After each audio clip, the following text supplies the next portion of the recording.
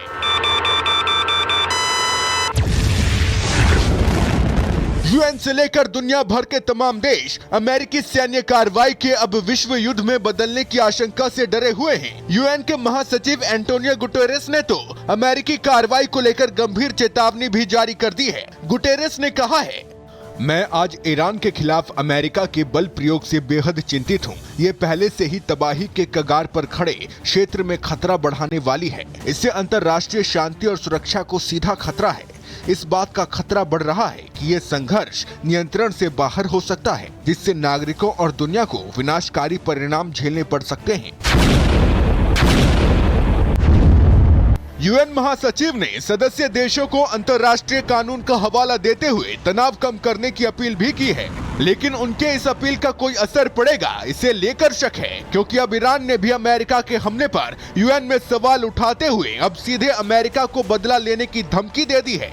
Iran ने अपने सरकारी टेलीविजन के जरिए राष्ट्रपति डोनाल्ड ट्रंप को संदेश भेजते हुए अमेरिकी सैन्य ठिकानों को नक्शे पर दिखाया है और कहा है अब हर अमेरिकी नागरिक और सैनिक ईरान के निशाने पर है।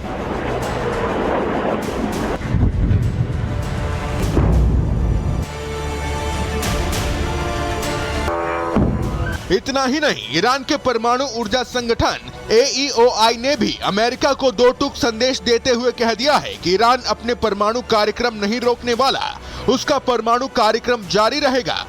जबकि परमाणु साइट पर हमले के बाद ईरान के भूमिगत सर्वोच्च नेता अली खामनेई ने भी अपनी चुप्पी तोड़ते हुए अमेरिका को भयानक अंजाम भुगतने की धमकी दी है। खामनेई ने कहा है, अमेरिकियों को पहले से कहीं अधिक गंभीर आघात और अधिक क्षति के लिए तैयार रहना चाहिए। वहीं ईरान के परमाणु ठिकानों पर हमले के बाद यमन भी जंग में कूद गया है।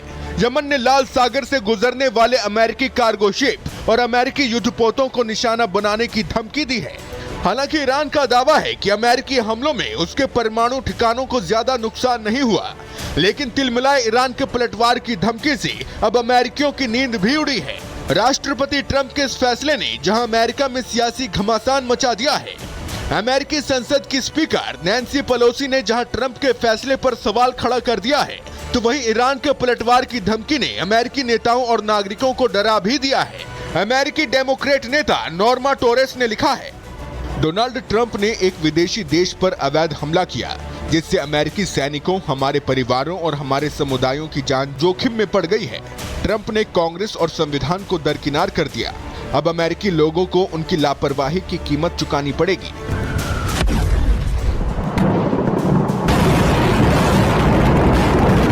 अमेरिकियों का ये डर बेवजह भी नहीं है, क्योंकि एक तरफ जहां ईरान के परमाणु ठिकानों पर हमले को लेकर पहले ही रूसी राष्ट्रपति व्लादिमीर पुतिन चेता चुके हैं, तो वहीं चीन भी ईरान के साथ खड़ा है। ऐसे में अगर ईरान और उसके साथी अमेरिका के खिलाफ जंग में एंट्री लेते हैं, तो महायुद्ध की आग दुनिया के कितने देशों को झुलसाएगी, इसका ठीक ठीक अंदाजा भी नहीं लगाया जा सकता।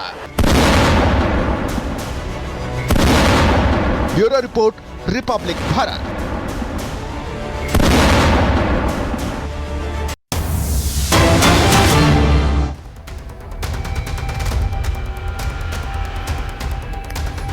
तो बड़ी खबर आपको बता दें, जॉर्डन के आसमान में ईरानी मिसाइल को इंटरसेप्ट किया गया है। जॉर्डन के एयर स्पेस से गुजरती मिसाइल को इंटरसेप्ट कर लिया गया है। ये तस्वीर देखिए, क्योंकि इजराइल से बिल्कुल लगता है जॉर्डन, ऐसे में जॉर्डन के एयर स्पेस से आसमान से होकर के गुजरती इजरायली मिसाइलें, और यही वजह है कि कई बार वो जॉर्डन में भी गिर जाती हैं। हालांकि जॉर्डन के आसमान में ही ईरानी मिसाइल को इंटरसेप्ट इजराइल की तरफ से कर लिया गया है। जॉर्डन के एयर स्पेस से होकर के जो मिसाइल गुजर रही थी उसे वहीं मार गिराया गया है। ये तस्वीरें देख लीजिए, जॉर्डन के आसमान से, जॉर्डन के एयर स्पेस से ये गुजर रही थी ईरानी मिसाइलें, लेकिन इसे इजराइल के द्वारा वहीं पर इंटरसेप्ट कर लिया गया, वहीं पर गिरा दिया गया है। अब इसके बाद तैयारी इजराइल की तरफ से भी की जा रही है कि अगर ईरान ने अपने हमले बढ़ाए तो किस तरीके से मुंहतोड़ जवाब देना है। जवाब दिया जा रहा है, लेकिन इसी के साथ अभी भी ईरान की तरफ से इजराइल पर जो हमले हैं वो बरकरार हैं, और यही वजह है कि जॉर्डन के आसमान से गुजरती हुई ईरानी मिसाइल को इंटरसेप्ट इजराइल की तरफ से किया गया।